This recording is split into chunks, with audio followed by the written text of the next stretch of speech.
What would you do if the person who owned you was also your parent? In 1864, Union soldiers forced open a basement door on a Georgia plantation and made a horrifying discovery: 23 children, locked in the darkness. But this was far more than simple imprisonment. These children, all bearing the same distinctive features, were living proof of a legacy so twisted it was designed to make escape impossible. The eldest, a girl of 13, whispered a confession so chilling it made veteran soldiers physically ill, revealing the truth about the mistress who didn't just own slaves, she bred them. This is the story of a woman who created her own children, enslaved them, and built a systematic program to force them to breed, turning her own flesh and blood into a permanent workforce. Buried in confidential letters and erased from local history, this is one of the most calculated and disturbing chapters in American history. Let's start the story. The year was 1864. In the basement of a Georgia plantation, a group of Union soldiers made a discovery so chilling it would haunt them for the rest of their days. 23 children were found locked away in the darkness. Each one of them shared the same hauntingly distinct appearance: high cheekbones, pale green eyes, and auburn hair streaked with strands of gold. These Union troops, forcing open the heavy iron doors of the Thornhill estate in Burke County, discovered these young souls huddled together in the gloom. Their ages ranged from as young as 4 years old to others on the cusp of their teenage years. The oldest among them, a girl of 13, told the officers something that turned the stomachs of even the most hardened veterans. She said, "The mistress tells us we are her legacy. We cannot leave this place because we are her own blood." Official military records from the 34th Massachusetts Infantry only reference this event a single time, in a confidential letter that was then buried deep within the regimental archives, lost to history for over 100 years. Local histories written about Burke County completely skip over the Thornhill estate, as if the plantation and the woman who owned it never existed at all. But they did exist. And what a woman named Catherine Thornhill created in the 16 years between her husband's death and the arrival of Northern soldiers stands as one of the most profoundly disturbing chapters in all of American history. She implemented a systematic breeding program meticulously designed to create generations of enslaved people who could never escape their bondage, for the simple, horrifying reason that they were genetically tied to their owner. Before we go deeper into the story of Catherine Thornhill and the living nightmare she constructed in rural Georgia, I need you to do something for me. If you're hearing this story and it's making your skin crawl, if you're feeling that chill down your spine, hit that subscribe button right now. This channel is dedicated to diving deep into the darkest corners of American history. We uncover the stories they never teach in schools, the secrets buried in courthouse basements and forgotten military files. And I'm genuinely curious about where you're listening from. Leave a comment and tell me what state or city you're in. Are you anywhere near Burke County, Georgia? Does your own town have secrets like this one hidden in its past? Let's work to uncover these stories together. Now, let's travel back to where this all began. To a cold February morning in 1847, when a young widow inherited a dying plantation and conceived a plan that would curse Georgia for generations to come. The winter that Catherine Danforth Thornhill buried her husband was the coldest Burke County had experienced in 2 decades. The Thornhill estate was spread across 1,700 acres of red clay soil, located 7 miles southwest of Waynesboro, the county seat. In 1847, this was cotton country, though not as wealthy as the richer Black Belt regions further to the west. The land here was exhausted, worn out from decades of planting the same single crop.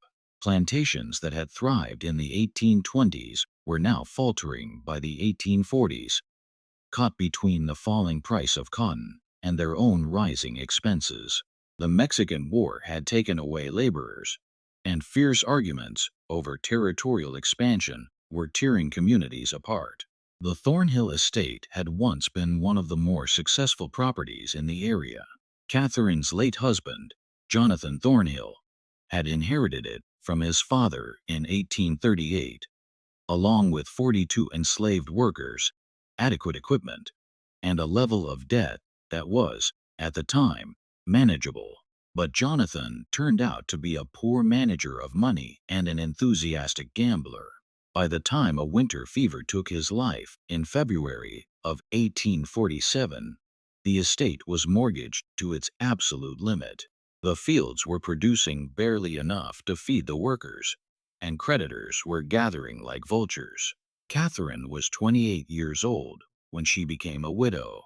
She had married Jonathan when she was 19, in a strategic match arranged by her father, Theodoric Danforth, a well-known merchant from Augusta.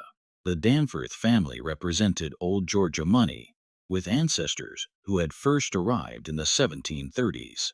Catherine had been educated by private tutors, could speak French passably well, and had been raised with the expectation that she would one day manage a large and important household. What she never expected was to inherit a failing plantation buried under impossible debts, with a 16-year-old stepson who looked at her with something close to pure hatred. Richard Thornhill was Jonathan's son from his first marriage. His mother had died giving birth to him in 1831, and Jonathan had remarried 5 years later. Richard had never formed a bond with Catherine, seeing her as an intruder who had taken his real mother's place. He was a quiet, studious boy who preferred to spend his time in the estate's small library, avoiding both his stepmother and the practical work of running the plantation. Catherine viewed him as weak, impractical, and far too sentimental in his feelings towards the enslaved workers. He had once suggested they should be taught to read, an idea so dangerously radical that Catherine had forbidden him from ever mentioning it again. The plantation itself was a perfect reflection of its declining fortunes.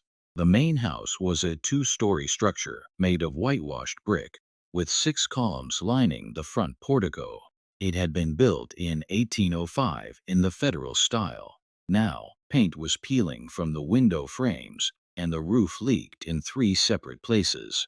Inside, the furniture was a jumbled mix of inherited pieces from Jonathan's family and cheaper items bought to replace the finer pieces that had been sold off to cover gambling debts.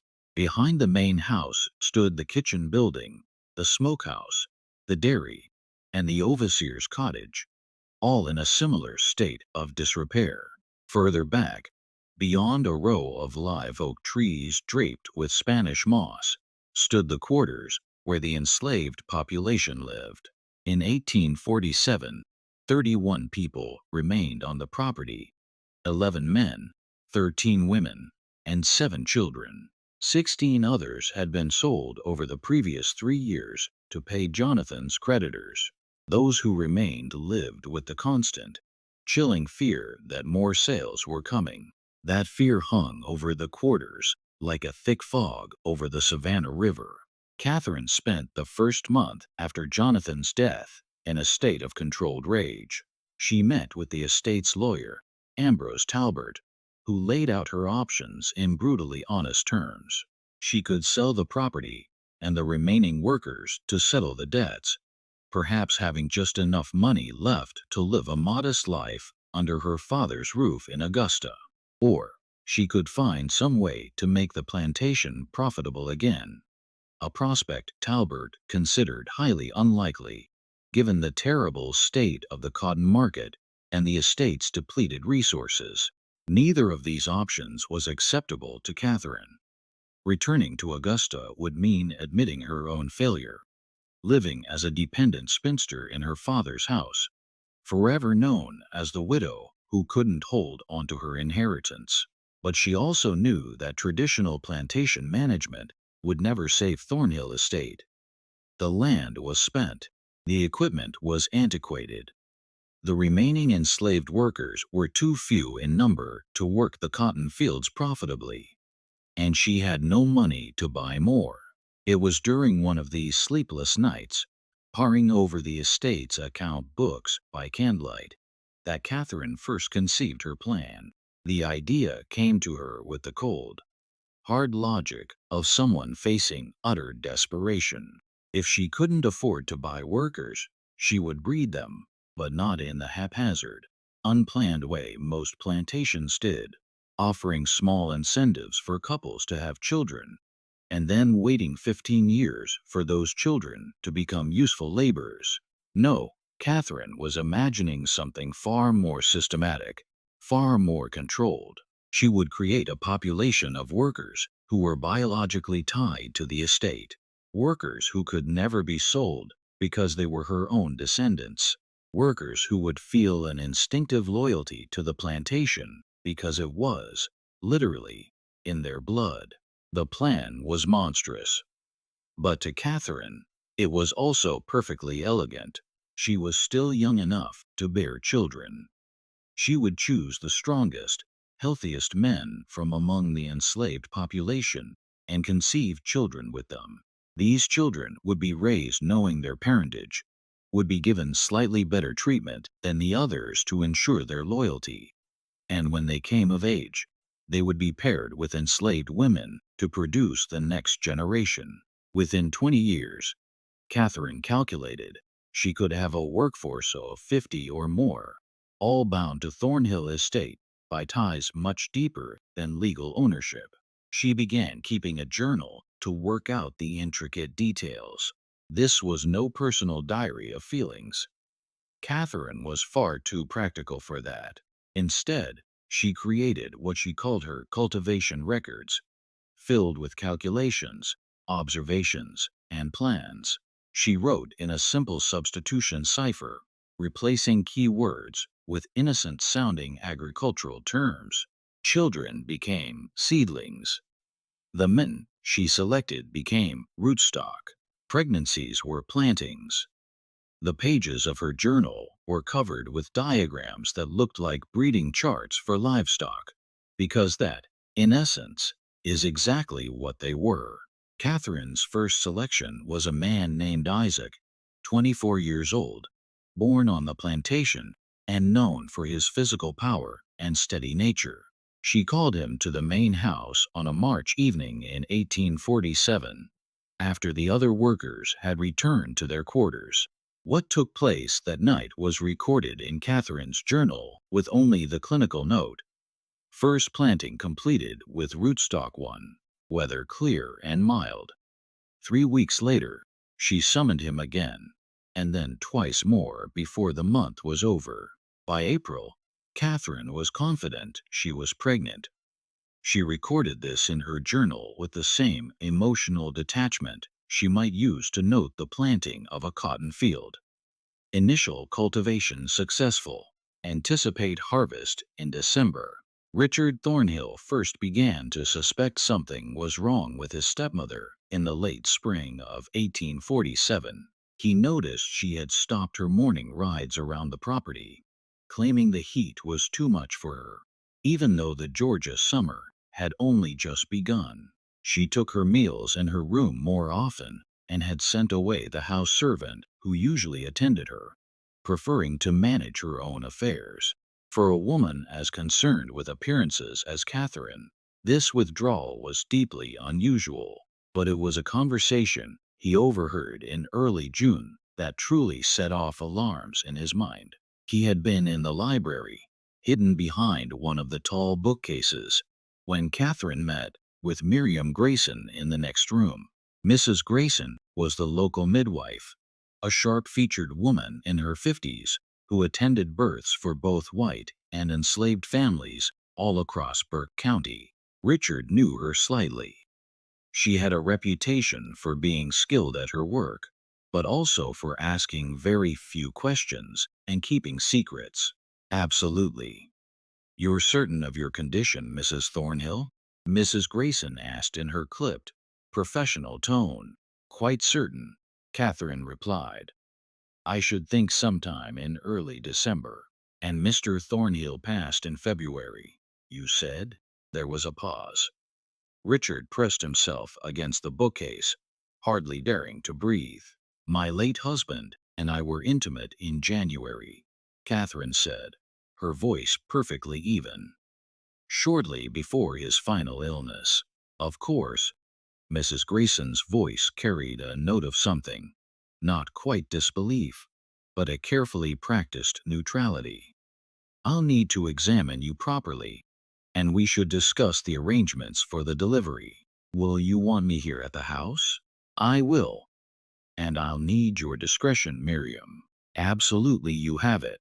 As always." Richard waited until both women had left the room before emerging from his hiding place. His hands were trembling. The timeline didn't add up. His father had been confined to his bed for the entire month of January, barely conscious most days, racked by fever and chills. Richard had sat with him through many of those nights. There had been no possibility of intimate relations between his father and Catherine, which meant the child Catherine was carrying had been conceived after Jonathan's death, in March or April, with someone else. The implications made him physically ill. If word got out that Catherine had conceived a child out of wedlock, the scandal would destroy what little remained of the family's reputation. Creditors would immediately seize the property. Her own Danforth family in Augusta would disown her completely. But beyond the practical consequences, Richard was utterly appalled by the deception itself. Catherine intended to claim this child as his father's legitimate heir, to lie to everyone, to build her entire future on a foundation of fraud. He considered what he could do. He could confront Catherine directly, but he was only 16, and she held all the legal authority over the estate. He could go to lawyer Talbert in Waynesboro, but without any proof, it would be his word against hers, and as a minor, his testimony would carry little weight. He could write to his grandfather Danforth in Augusta, but Catherine read all the mail that left the estate. Instead, Richard began to watch his stepmother with intense care, searching for evidence, trying to understand what she was truly planning. He noticed that she summoned Isaac to the main house on a regular basis, always after dark, always when the overseer was away in town or busy with duties elsewhere on the property. He saw how Catherine's manner towards Isaac was different from her treatment of the other enslaved workers. Not kind, exactly, but less openly hostile. She spoke to him in full sentences instead of short commands.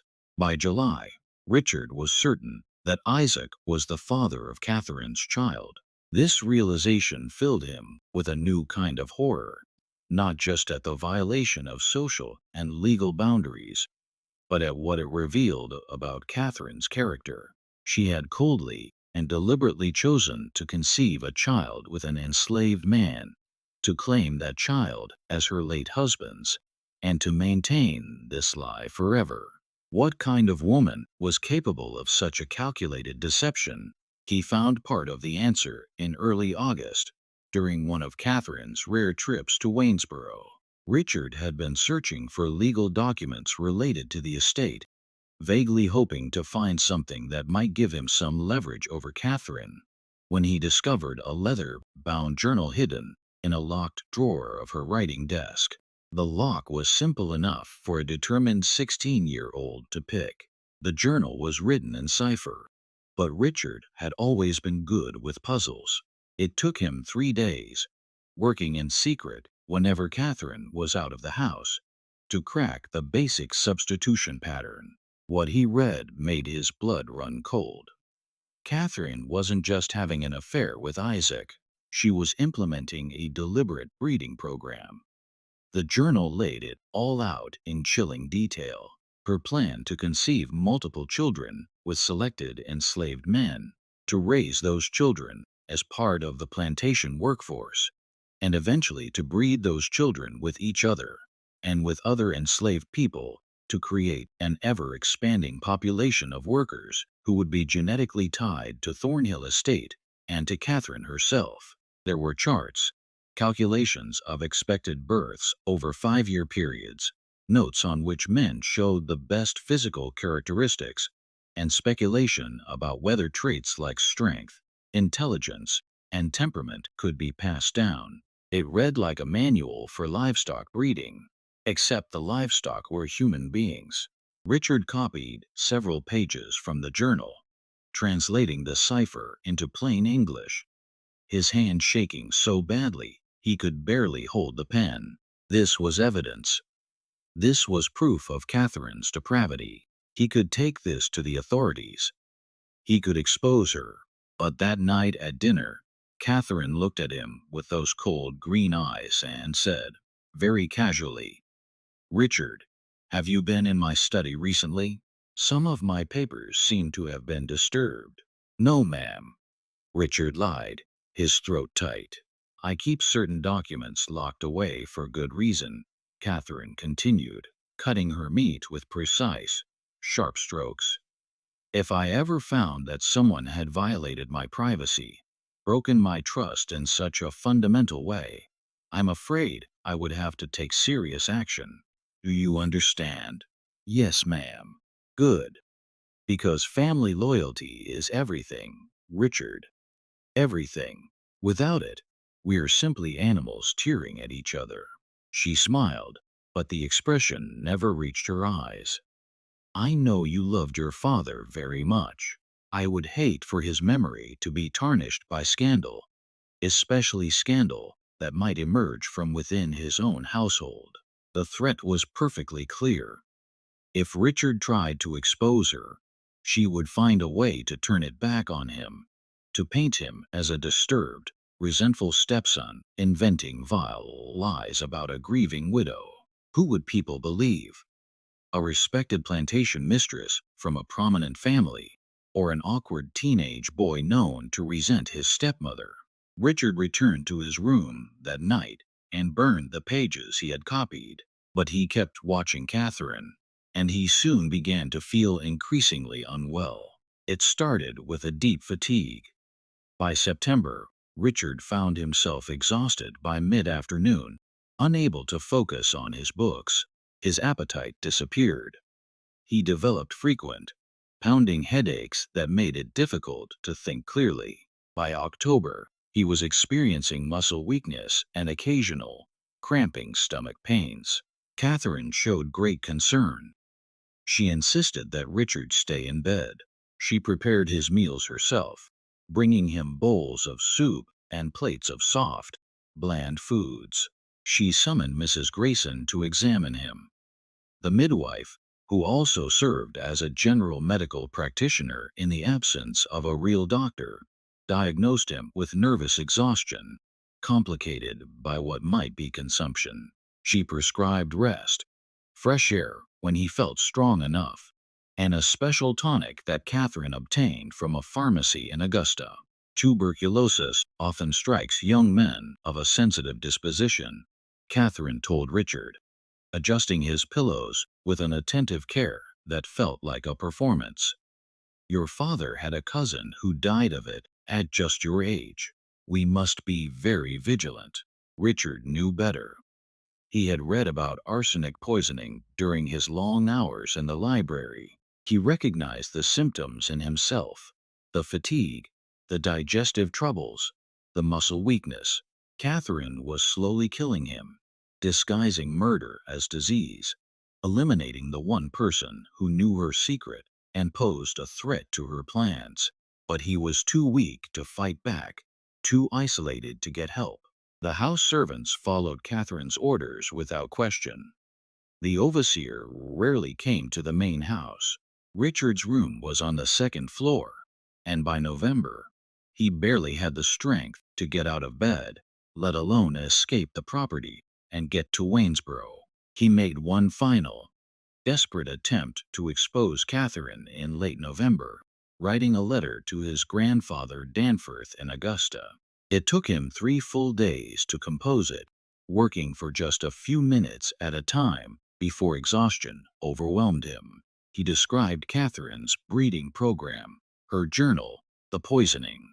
He sealed the letter and gave it to one of the younger house servants, a girl named Pearl, begging her to post it in Waynesboro without telling Catherine. Pearl took the letter, but she was too terrified of what would happen if the mistress discovered her secret, so she told Catherine everything.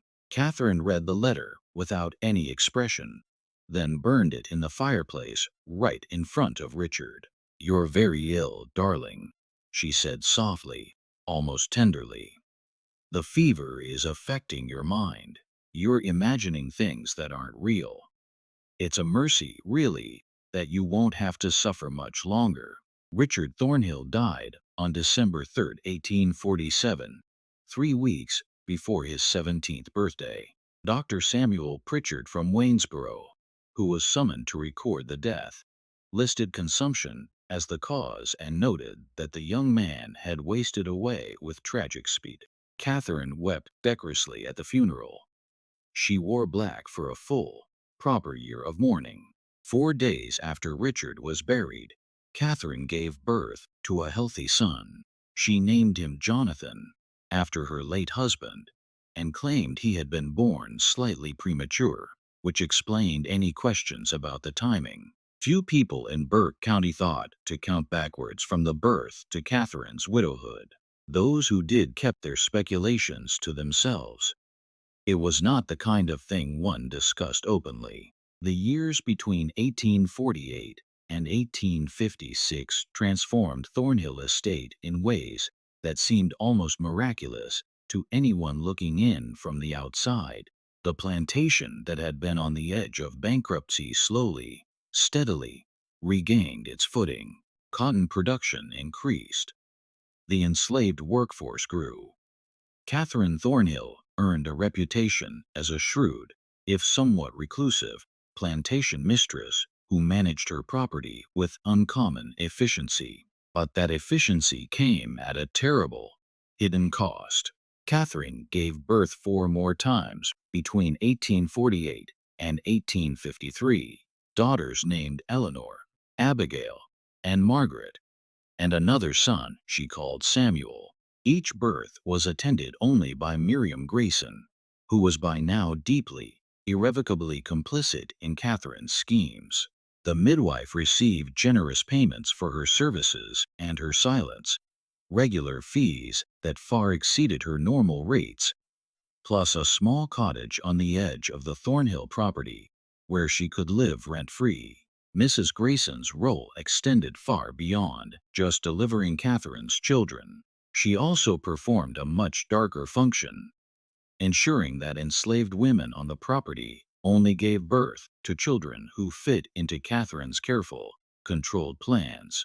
When pregnancies occurred outside of Catherine's designated pairings, and they did, because human beings will form attachments and intimate relationships even under the most oppressive circumstances, Mrs. Grayson provided abortifacients, plant-based compounds that induced miscarriages.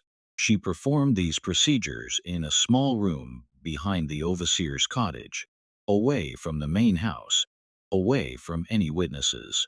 The women subjected to these forced abortions rarely spoke of them, even to each other. The trauma was too profound, the grief too deep to voice in a system that already denied them all autonomy over their own bodies. But whispers still circulated through the quarters. Stories of women who had been pregnant 1 week and bleeding the next, who were told they had simply lost the babies naturally, though everyone knew Mrs. Grayson had been involved. One woman, named Ruth, tried to resist. In the spring of 1851, she was 5 months pregnant when Catherine discovered that the father was not the man she had designated for Ruth, but instead a young field hand named Samuel, with whom Ruth had formed a genuine, loving attachment. Catherine ordered Mrs. Grayson to terminate the pregnancy immediately. Ruth ran. She made it nearly 4 miles into the pine forest southwest of the plantation before the overseer's dogs tracked her down. She was dragged back to Thornhill Estate, held down by two men, while Mrs. Grayson forcibly administered the abortifacient compounds. Ruth survived the ordeal physically, but something fundamental broke inside her. She worked mechanically after that, spoke rarely, and died 2 years later during a fever outbreak that swept through the quarters. She was 24 years old, but Ruth's tragedy was just one among many. By 1856, Catherine's program had produced 7 children of her own, all of whom were being raised in a peculiar, liminal space. They were legally enslaved. Catherine had registered them as such in the county records, claiming them as children born to enslaved women on the property, which gave her legal ownership over them. But in practice, they lived in or near the main house, wore decent clothes, ate better food than the other enslaved children, and received an informal education from Catherine herself. Young Jonathan, the eldest, was 8 years old in 1856. He was a serious, quiet child who resembled Catherine strongly. The same green eyes, the same auburn hair, the same sharp features. He had no memory of his father, Isaac, who had been sold to a plantation in Alabama in 1849. Catherine had found Isaac's presence a complication once his purpose had been served. The money from his sale helped pay down some of the estate's remaining debts. The younger children knew nothing of their true parentage. Catherine told them they were fortunate orphans whom she had taken into her household out of Christian charity. She taught them to read and write, a dangerous and illegal act in Georgia, where teaching enslaved people literacy was strictly forbidden by law. But Catherine was confident no one from the outside would ever enter her home and discover what she was teaching these children. She was grooming them, preparing them for the next phase of her plan. But that phase required patience. The children needed to reach physical maturity before they could be used for breeding. Catherine continued her meticulous record keeping, tracking their growth, their health, their temperaments. She noted which children showed physical strength, which seemed more intelligent, which were more compliant. She was planning pairings decades in advance. In the meantime, she continued having children of her own. 3 more were born between 1854 and 1856. Sons named William and Henry, and a daughter called Caroline. Each had a different father, carefully selected from among the enslaved men on the property. Catherine's criteria were ruthlessly practical: physical health, strength, decent teeth, good eyesight, no obvious impairments. She cared nothing for their personalities or characters. They were, in her mind, simply genetic material to be utilized. The men themselves had no choice in the matter. When Catherine summoned them to the main house, they came, knowing that refusal would mean brutal punishment or being sold away. Some of them understood what was happening, that the children Catherine bore would be their own biological offspring, even as those children would be raised to think of Catherine as their benefactor and savior. The psychological torture of this situation was extreme. They were forced to become fathers to children they could never acknowledge, never parent, never protect. One man, named Thomas, was summoned to the main house in 1855. He was 26 years old, married to a woman named Hannah, who lived in the quarters. Hannah was pregnant with their first child. When Thomas learned that Catherine intended to use him for breeding, he tried to refuse. The overseer, a brutal man named Virgil Kane, had Thomas whipped in front of the entire enslaved population. 39 lashes that left his back scarred for life. Then, Catherine had him brought to the main house anyway. Thomas complied. He had no other choice. But he never spoke to Hannah about what happened in the main house. and Hannah never asked. Some knowledge was simply too poisonous to voice. By 1856, Thornhill Estate housed a population that looked normal on the surface, but was actually structured according to Catherine's twisted logic. There were the field workers, about 20 adults and their children, who worked the cotton and corn under the overseer's supervision. There were the house servants, 3 women, and 1 elderly man, who cooked, cleaned, and maintained the domestic space. And then there were Catherine's special children, 10 in total by 1856, ranging in age from 8 years old down to infancy. These children occupied a strange position in the plantation's hierarchy. The other enslaved people resented them for their privileges, but also pitied them for what they represented. Everyone in the quarters understood, on some level, what Catherine was doing. They didn't have the language for eugenics or breeding programs. Those terms would come later, but they recognized the pattern.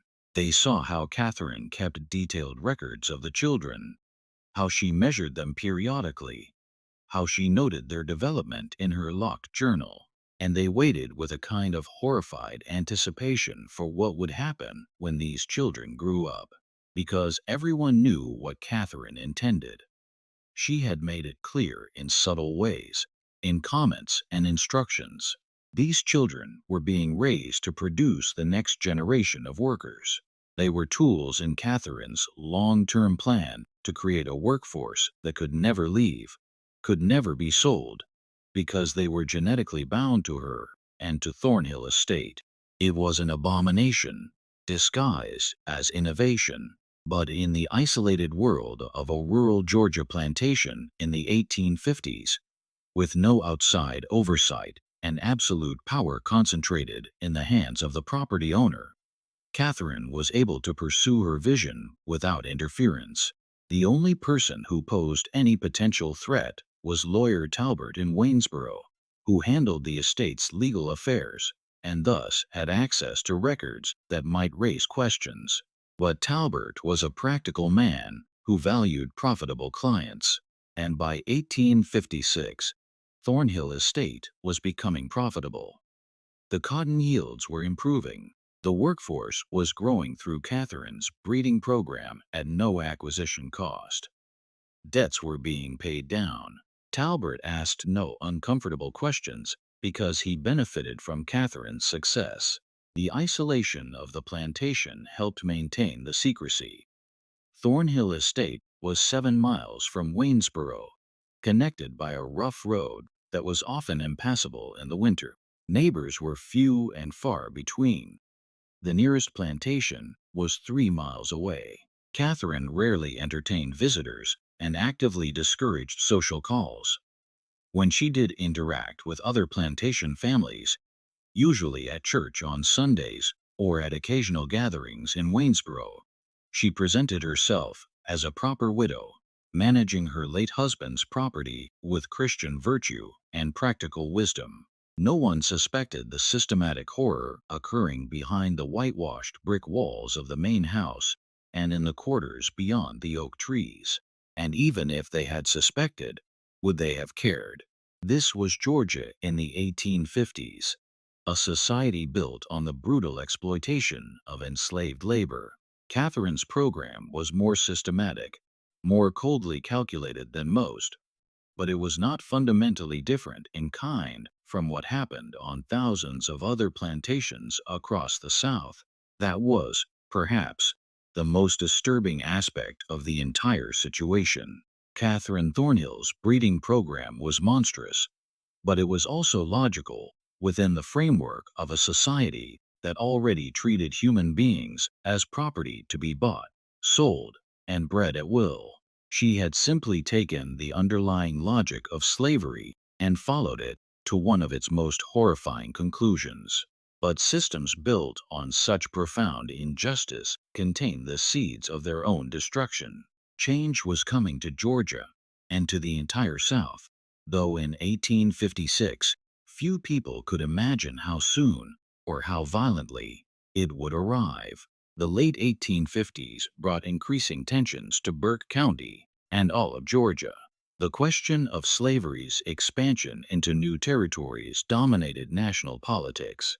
The violence in Bleeding, Kansas, where pro-slavery and anti-slavery settlers were literally killing each other, was discussed in anxious tones at the courthouse in Waynesboro.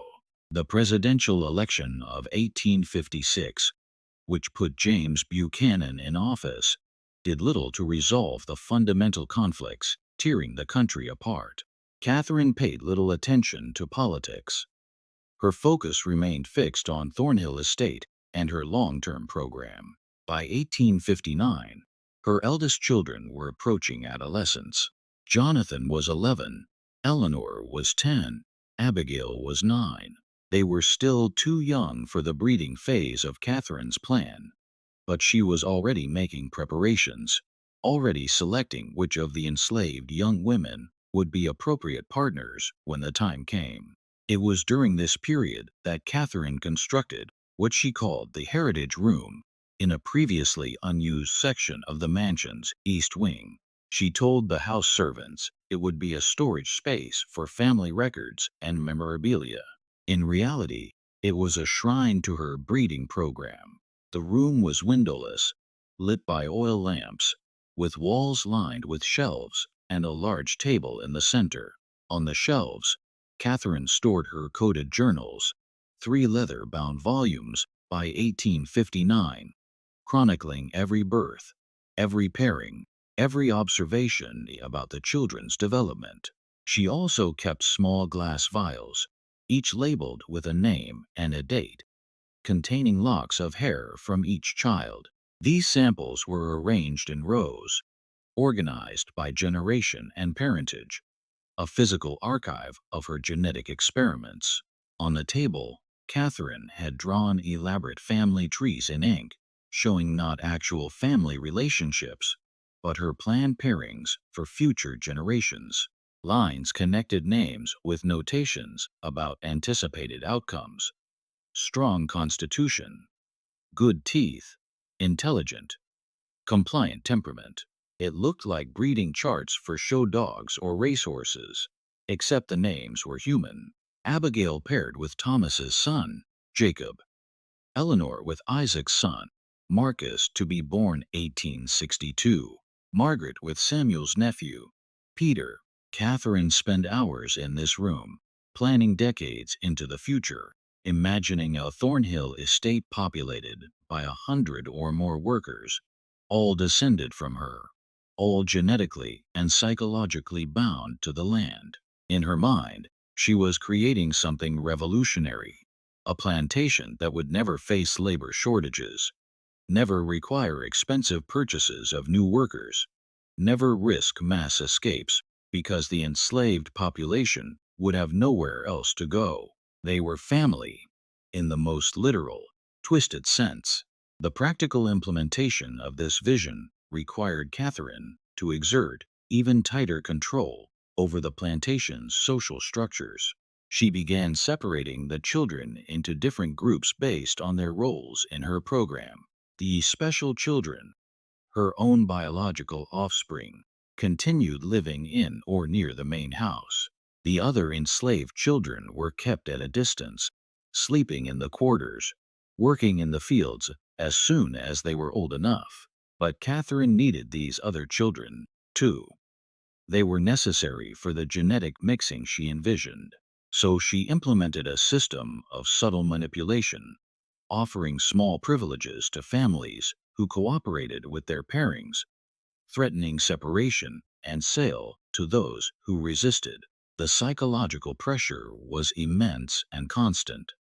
A woman named Violet, mother of 3, found herself in an impossible position. In 1860, Catherine had decided that Violet's eldest daughter, a girl of 14 named Sarah, should be paired with one of the older field hands, a man in his 30s named Elijah. Sarah was terrified. She was still a child, and Elijah was old enough to be her father. Violet begged Catherine to wait, to give Sarah more time. Catherine's response was ice cold. "You have two younger daughters, Violet. Would you prefer I sell them to settle this matter? Or will Sarah do her duty to this estate and to you?" Sarah was paired with Elijah that autumn. She gave birth to a daughter 9 months later and died from complications of the delivery. She was 15 years old. Violet never recovered from the loss. She continued working mechanically, speaking to no one, and in 1862, she walked into the Savannah River and drowned herself. But tragedies like Sarah's and Violet's were invisible to outside observers. When visitors came to Thornhill Estate, which was rare, they saw a well-managed plantation with neat fields, a substantial house, and a workforce that appeared adequately fed and housed. The horror was carefully hidden, buried in the quarters, locked in the heritage room, encoded in Catherine's journals. Then came 1860, and everything changed. Abraham Lincoln was elected president. South Carolina seceded from the Union in December. Georgia followed in January 1861, with delegates at the secession convention in Milledgeville voting 208 to 89 to leave the United States and join the Confederate States of America. War came in April with the firing on Fort Sumter. Initially, many Georgians believed it would be a short conflict, a few months, perhaps a year, and the Confederacy would establish its independence. But the war dragged on through 1861, into 1862, through 1863. Young men from Burke County marched off to fight in Virginia and Tennessee. Some returned in coffins. Others didn't return at all. The war disrupted Catherine's plans in ways she hadn't anticipated. The overseer, Virgil Kane, enlisted in the Confederate Army in 1861 and was killed at the Battle of Shiloh in April 1862. Finding a replacement was difficult. Most able-bodied white men were away at war. Catherine eventually hired an elderly man named Silas Kendrick, who was too old for military service. Kendrick was less brutal than Kane had been, but he was also less effective at maintaining discipline and control. The enslaved population at Thornhill Estate began to sense the shifting power dynamics. News filtered through the slave networks that connected plantations across Georgia. Whispered reports of Union victories, rumors that Lincoln had issued a proclamation freeing enslaved people in Confederate territory, speculation about what would happen if the Yankees came south. Catherine tightened her control as best she could. She confined the enslaved population to the plantation, forbidding anyone from leaving, even to visit relatives on neighboring properties. She increased rations slightly to reduce the temptation to run away, and she accelerated her breeding program, pushing some of the children into pairings earlier than she had originally planned. Jonathan, her eldest son, turned 15 in December 1862. Catherine decided he was ready. She had selected a young woman named Rachel, 16 years old, the daughter of one of the field hands. Rachel had no say in the matter. In February 1863, Catherine arranged for Jonathan and Rachel to be married. In a ceremony she conducted herself in the main house, a mockery of a wedding with no legal standing, designed purely to give a veneer of respectability to the breeding pairing. Jonathan, who had been raised in isolation from the other enslaved people and taught to think of Catherine as his benefactor, accepted this arrangement without question. He had no understanding of what had been done to him, no awareness that Catherine was his biological mother, no sense of the profound wrongness of the entire situation. Rachel, traumatized into silence, said nothing, but others in the quarters were watching. They saw Catherine pairing these special children, the ones she'd raised in the main house, with the other enslaved young people.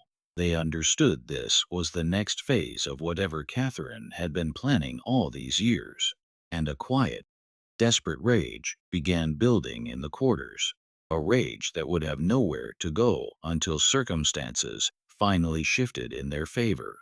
The spring of 1863 brought terrible news to Burke County.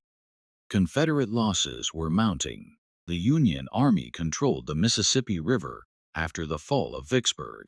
In July, Lee's invasion of Pennsylvania ended in disaster at Gettysburg. Shortages of food, cloth, and basic supplies made life increasingly difficult, even for white plantation families.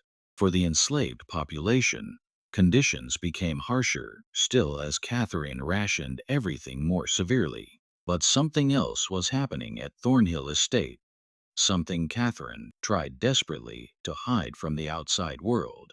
The children she had been breeding and raising were becoming aware of their true parentage. It began with Eleanor, Catherine's second-born daughter, now 14 years old. She had always been the most observant of Catherine's children, the one who asked uncomfortable questions.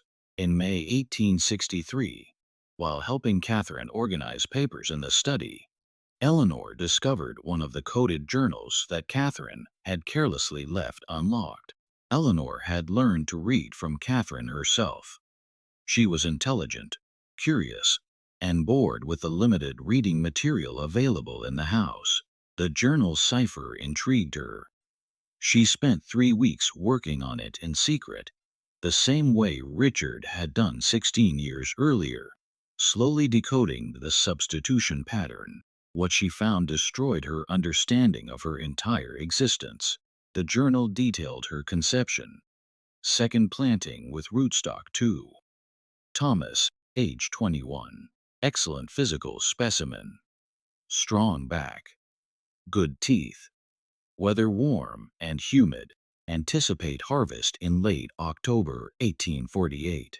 Eleanor read the entry again and again, her hands shaking. Rootstock 2. Thomas. She knew Thomas. He was one of the field hands, a quiet man in his 30s who never made eye contact with anyone. He was her father. Catherine was her mother. She was not an orphan raised out of charity. She was the product of Catherine's deliberate breeding experiment. The implications cascaded through Eleanor's mind. If this was true for her, it was true for Jonathan, for Abigail, for all the children Catherine had brought into the main house. They were Catherine's biological children, conceived with enslaved men, and they had been lied to their entire lives. Worse still, the journal laid out Catherine's plans for their futures.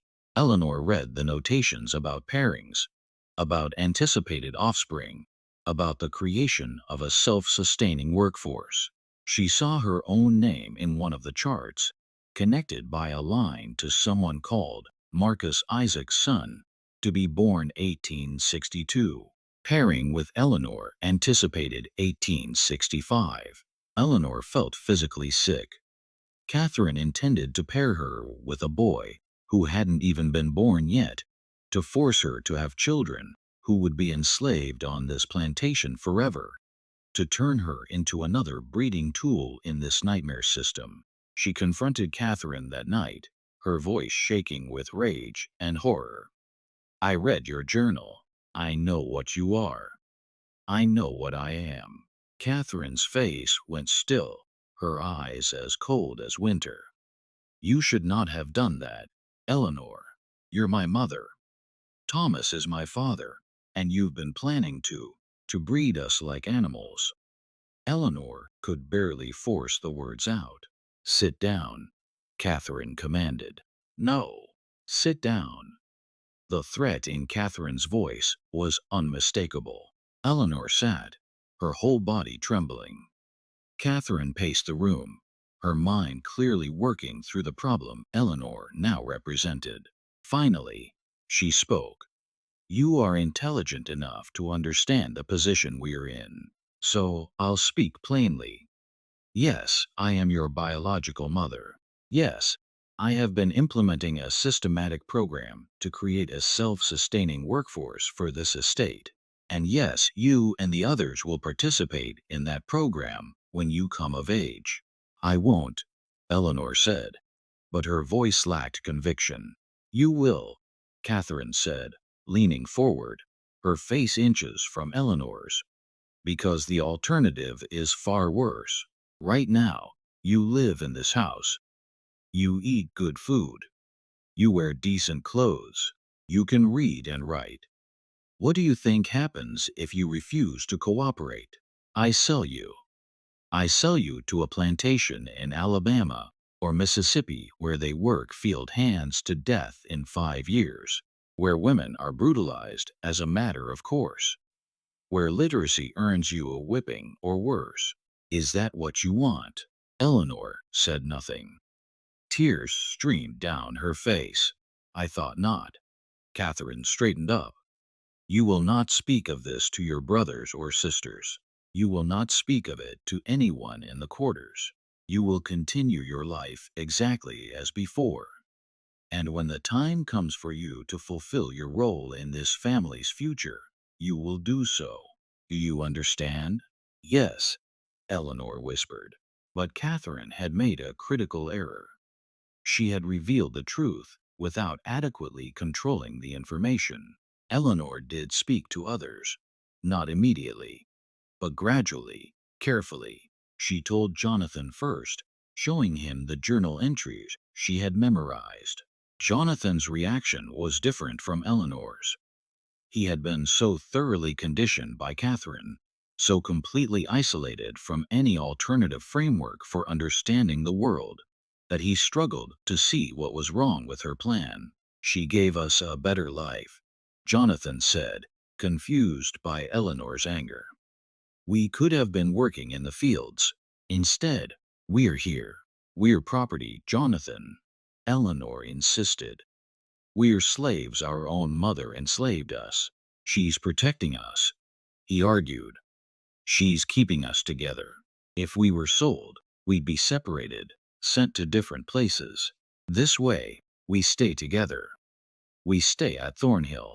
Eleanor realized with a fresh wave of horror that Jonathan had been too successfully indoctrinated.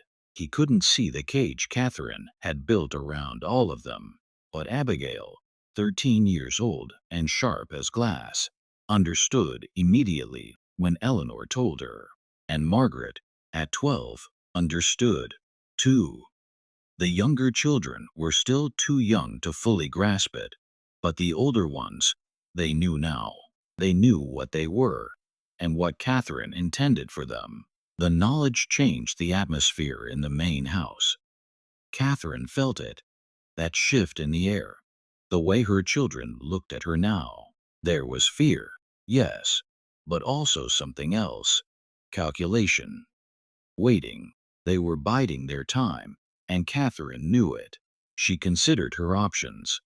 She could sell the older children, eliminate the problem, but that would waste years of investment and planning.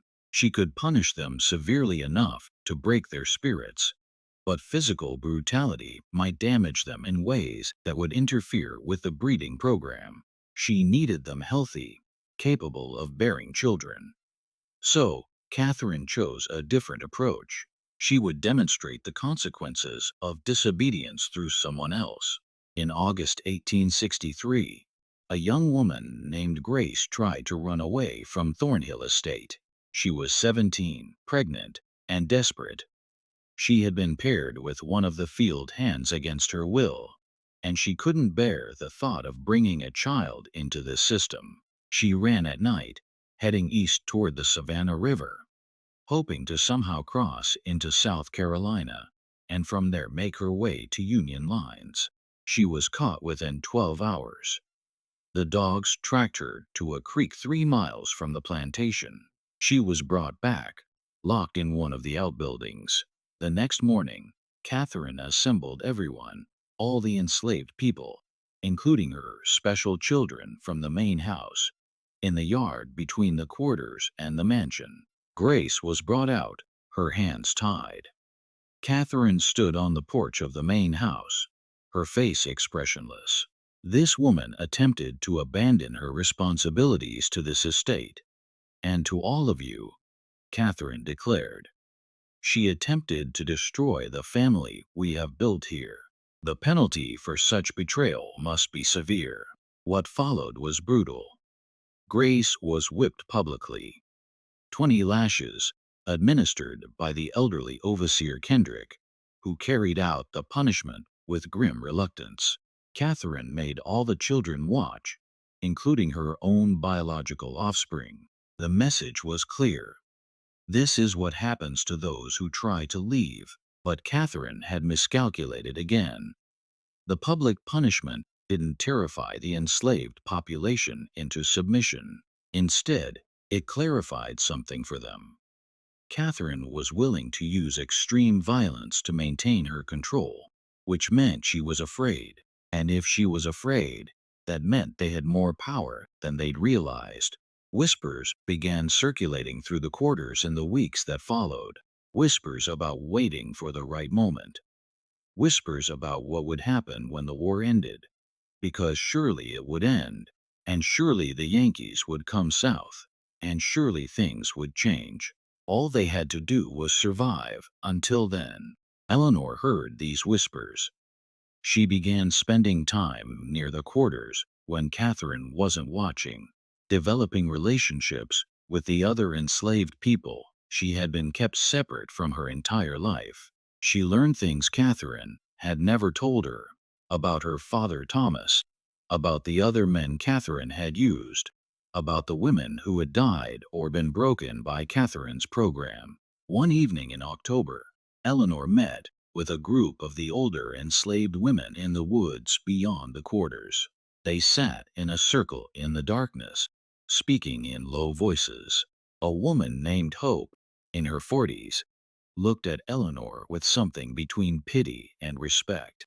"Your mama," Hope said quietly. "She thinks she made something special here, thinks she made family. But all she did was make people who hate her in ways she can't even understand." "What happens when the war ends?" Eleanor asked. "Depends on who wins," Hope replied. "Yankees win, we're free.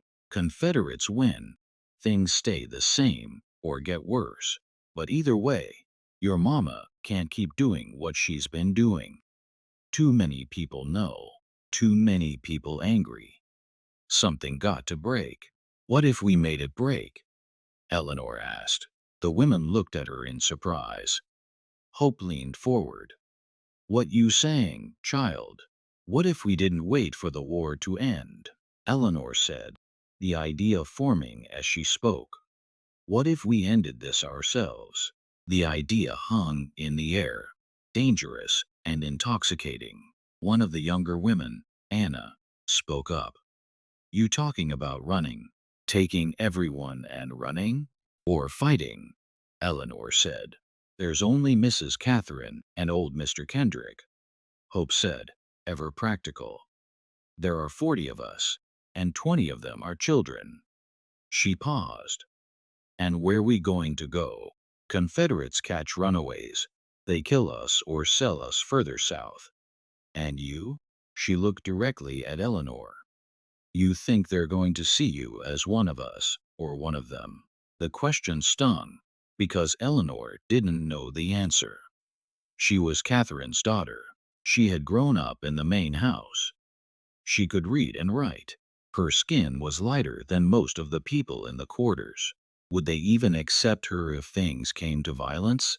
Before Eleanor could respond, they heard footsteps crashing through the underbrush. Everyone scattered, melting into the darkness.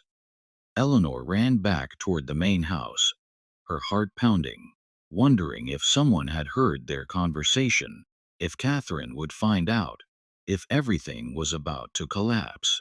But no punishment came. The next day passed normally, and the day after that. It seemed they had escaped detection. But the seed had been planted. The idea that they didn't have to passively wait for external forces to free them, that they could act themselves, That idea began spreading through the quarters like a fever. Catherine sensed the change, but couldn't identify its source. She increased her surveillance, had Kendrick patrol the quarters at night, restricted movement even further. The tension at Thornhill Estate grew thicker with each passing week.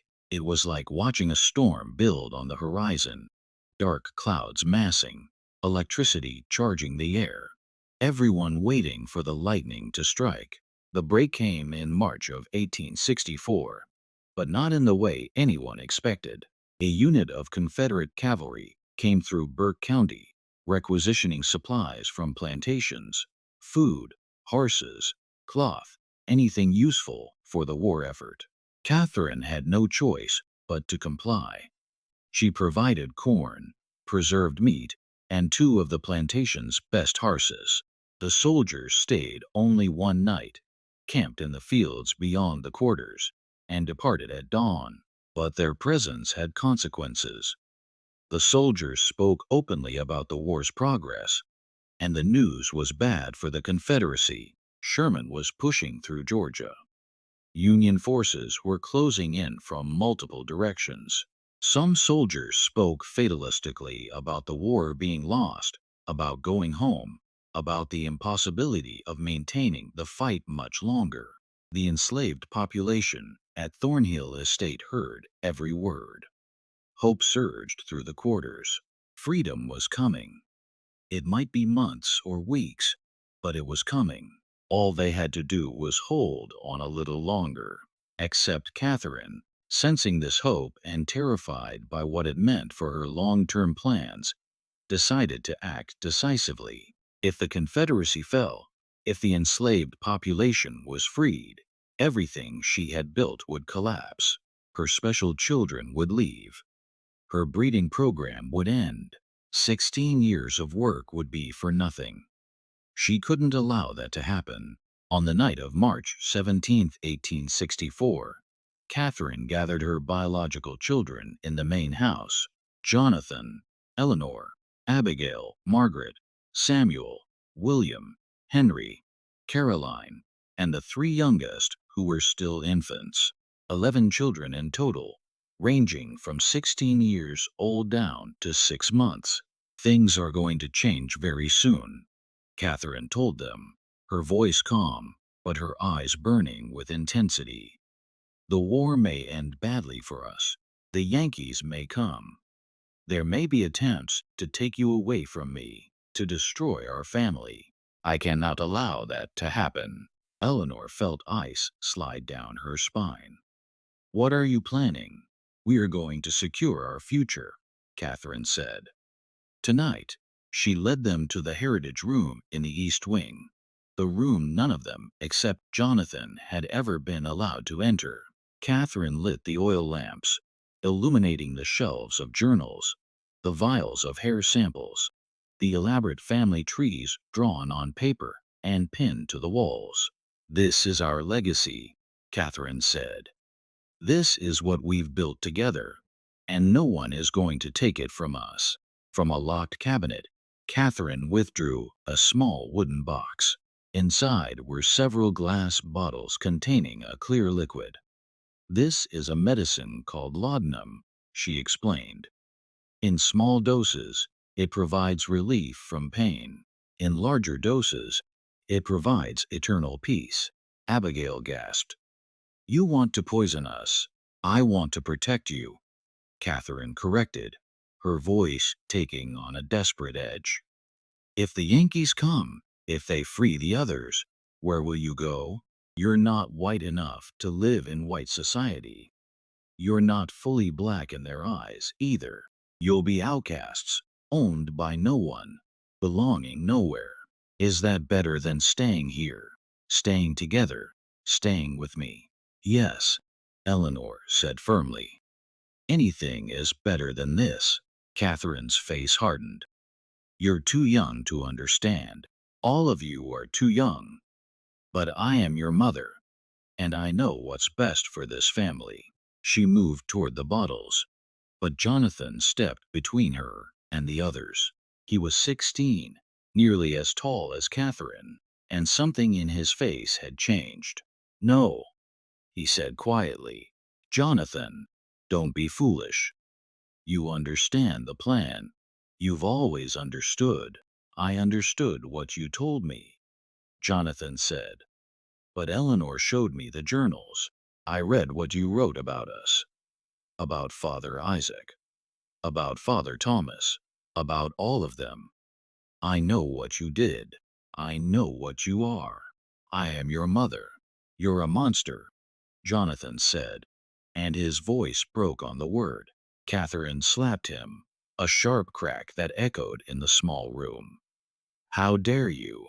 After everything I've given you, after everything I've sacrificed." "You sacrificed nothing," Eleanor said, stepping forward to stand beside Jonathan. "You used people, you destroyed them, you destroyed us." Catherine looked at her children, seeing them clearly.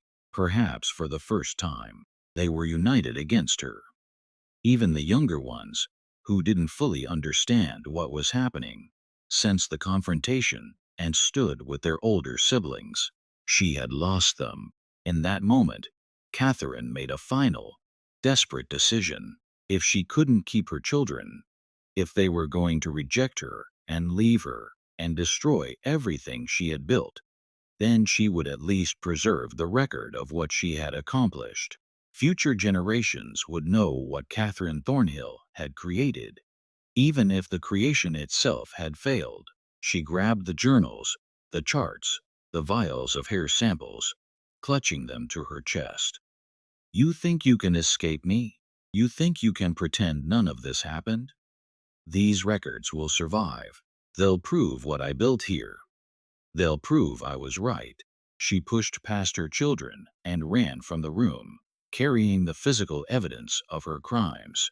Jonathan and Eleanor chased after her, but Catherine was faster, driven by a manic energy. She ran through the main house, out the front door, across the yard, toward the quarters.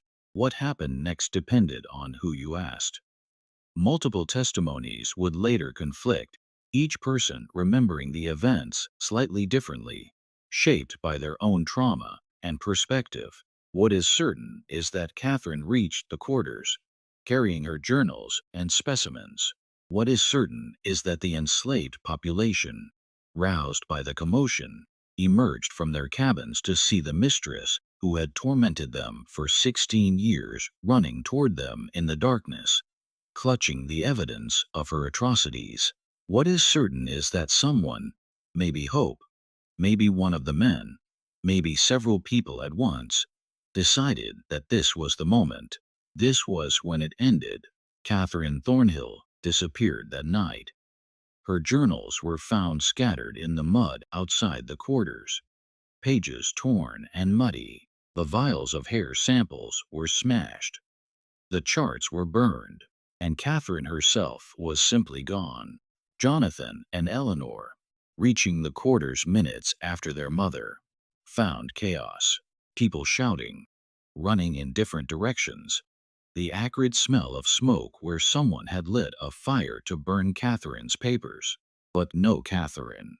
"Where is she?" Jonathan demanded. Hope looked at him with an expression he couldn't read. "Gone. That's all you need to know," Hope said simply. "She's gone, and she ain't coming back." "What did you do to her?" "What she had coming," Hope said. "Now you got a choice, boy. You can raise hell about your mama, or you can understand that justice got done here tonight, and let it rest." Jonathan looked at Eleanor. His sister's face was pale, her eyes wide, but she nodded slowly. "Let it rest," she whispered. The next morning, Catherine Thornhill was reported missing.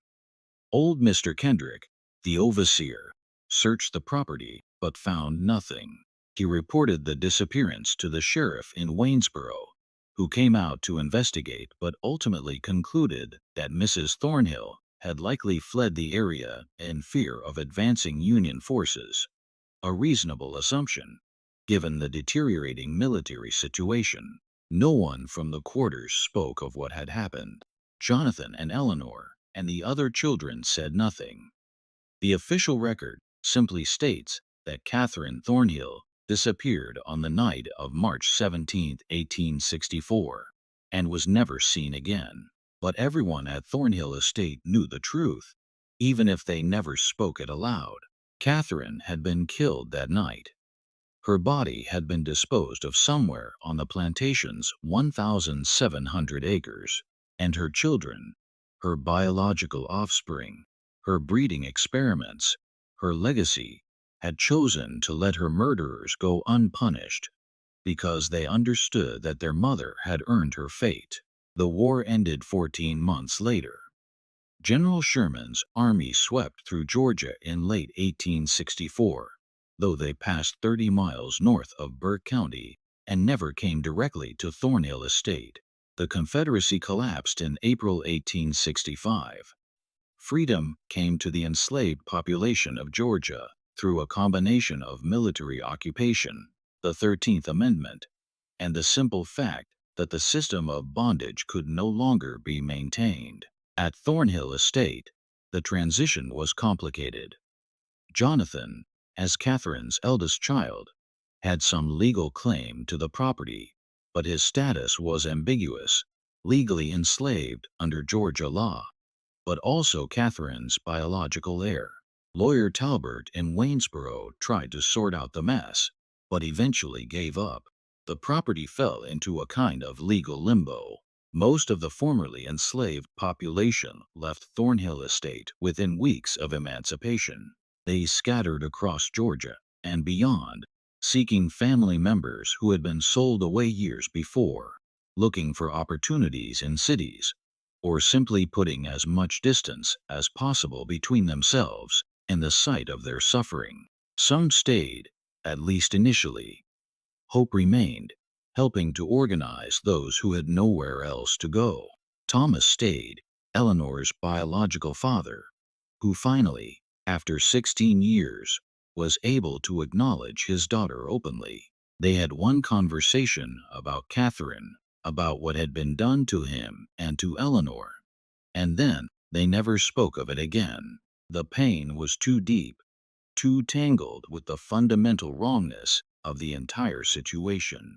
Eleanor herself stayed at Thornhill Estate until 1867. In those years after the war, she learned how to exist as a free person, though the psychological damage of her childhood never fully healed. She eventually moved to Savannah, where she worked as a seamstress and married a carpenter named William Foster. She never had children. She never spoke publicly about her mother or her childhood. When she died in 1903, her obituary made no mention of Thornhill Estate or Burke County. Jonathan stayed at the plantation longer, trying to work the land with a small group of freedmen who remained. But the cotton market was depressed, the soil was exhausted, and the property's reputation had begun to spread through the black community in Burke County. By 1869, Jonathan gave up and abandoned the estate. He drifted west, eventually settling in Texas under an assumed name. He died in 1891, and his few possessions included a small notebook where he had written, over and over in tiny script, "I did not choose this. I did not choose this. I did not choose this." Thornhill Estate itself decayed rapidly. The main house was partially burned in a suspicious fire in 1871. The remaining structures fell into ruin. The land was eventually seized for unpaid taxes and sold at auction in 1878 to a timber company that cleared the old-growth trees and divided the property into parcels. But in 1871, something was discovered that brought the entire story back to public attention. At least briefly. A well driller, working on a neighboring property, accidentally broke through into an old cistern on what had been Thornhill land. Inside the cistern, 30 feet below ground, was a skeleton. The remains were mostly intact, preserved by the cool, dry conditions. They belonged to a woman, probably in her 30s or 40s. Scraps of cloth suggested a dress from the 1860s. A corroded metal locket found near the skeleton contained two miniature portraits, one of a man and one of a young boy. The coroner in Waynesboro examined the remains and concluded the woman had died from blunt force trauma to the skull. The skeleton was buried in an unmarked grave in the county cemetery. The official record identified the remains only as unknown female, discovered former Thornhill property, 1871. But people in Burke County's black community knew who it was. The story had been passed down in whispers in kitchens and churches, in encoded language that protected those who had been present that night in March 1864. They knew Catherine Thornhill had been killed by the people she had enslaved and brutalized.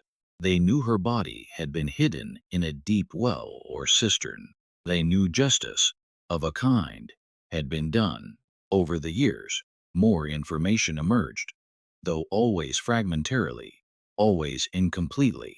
In 1889, a man on his deathbed in Alabama confessed to a minister that he had helped murder his former mistress in Georgia during the war. He provided no name, no details, but the minister noted the confession in his records. In 1902, a woman in Savannah, Hope's granddaughter, wrote a short memoir that mentioned the night the devil mistress disappeared and nobody mourned her. The most damning evidence came to light in 1923, when a historian researching Burke County's Civil War history discovered a cache of letters in the courthouse basement. Among them was a letter written in 1865 by Union Captain Samuel Reynolds, who had commanded one of the first federal units to enter Burke County after the war ended. Reynolds wrote, "We discovered disturbing evidence at a property called Thornhill Estate, indications of systematic breeding experiments conducted by the late owner upon enslaved persons, including her own biological offspring. The details are too grotesque to relate in full, but multiple witnesses confirmed that the woman, one Catherine Thornhill, had implemented a program to create a self-perpetuating enslaved population through forced reproduction across generations." The witnesses also informed us that Mrs. Thornhill disappeared in March 1864, and though they would not explicitly state what occurred, their meaning was clear enough. I have elected not to pursue the matter further, as it seems to me that whatever justice was enacted upon this woman was well deserved. I have directed my men to say nothing of what we learned here. The letter was filed away and forgotten again until a graduate student found it in 1954 while researching her dissertation on Reconstruction in Georgia. She tried to verify the story, interviewing elderly residents of Burke County who might remember family stories from that era. Most claimed to know nothing. One woman, 93 years old, the great-granddaughter of one of the enslaved people at Thornhill Estate, said only, "Some things happened that needed to happen. Some people did things that needed doing, and that's all that needs to be said about it." The final mystery of Thornhill Estate concerns the 23 children found locked in the basement when federal troops arrived. Captain Reynolds' official report mentions them, as do several letters written by soldiers in his unit. The children were freed and placed with freedmen's families in Burke County and surrounding areas. But what happened to them after that is lost to history. Some of them surely survived to adulthood. Some likely had children of their own, which means there are probably people alive today, living in Georgia or elsewhere, who carry Catherine Thornhill's genetic legacy without knowing it. They might be descended from Jonathan or Eleanor, or one of the other children from the breeding program. They might carry some of those distinctive features: pale green eyes, auburn hair, sharp cheekbones, that marked Catherine's offspring. They would never know their ancestor built her legacy on one of the most calculated systems of exploitation and cruelty in American history. They would never know they exist because a woman decided to treat human beings as livestock, to build a dynasty on forced reproduction and genetic control. They would never know that their great-great-great-grandmother's body lies in an unmarked grave in Burke County, placed there by the people she had tormented, people whose names we will never know, because they protected each other's secrets, even in freedom. The site of Thornhill Estate today is just fields and forest. The county maintains no historical marker. No books about Burke County history mention the plantation in any detail. The Housey Foundation is still visible if you know where to look, buried under decades of leaf fall and undergrowth. The old well where Catherine's body was hidden has long since collapsed and filled with earth. But the story persists, passed down through oral tradition in Burke County's Black community, whispered in genealogy circles, referenced obliquely in academic papers about slavery and eugenics. It persists because it represents something true and terrible about American history, not just the brutality of slavery itself, but the ways human beings will rationalize and systematize cruelty when they hold absolute power over others. Catherine Thornhill convinced herself she was building something revolutionary, creating a new model for plantation management, securing her family's future. In reality, she was perpetuating and intensifying one of humanity's greatest evils. And the people she exploited, the people she bred and controlled and tormented, ultimately erased her from history as thoroughly as she had tried to erase their humanity. What do you think of this story? Do you believe everything was revealed, or are there still secrets buried on that land in Burke County? The truth is, we may never know the full extent of what happened at Thornhill Estate. The people who lived through it, the survivors, chose to carry some secrets to their graves. And maybe that's their right. Maybe some stories belong to the people who endured them, not to historians or storytellers like me. But we can honor those people by remembering that their resistance mattered, that their survival mattered, that they outlasted the system designed to destroy them. If this story moved you, if it made you think about the hidden histories in your own community, let me know in the comments below. Share this video with someone who appreciates deep dives into America's darkest chapters.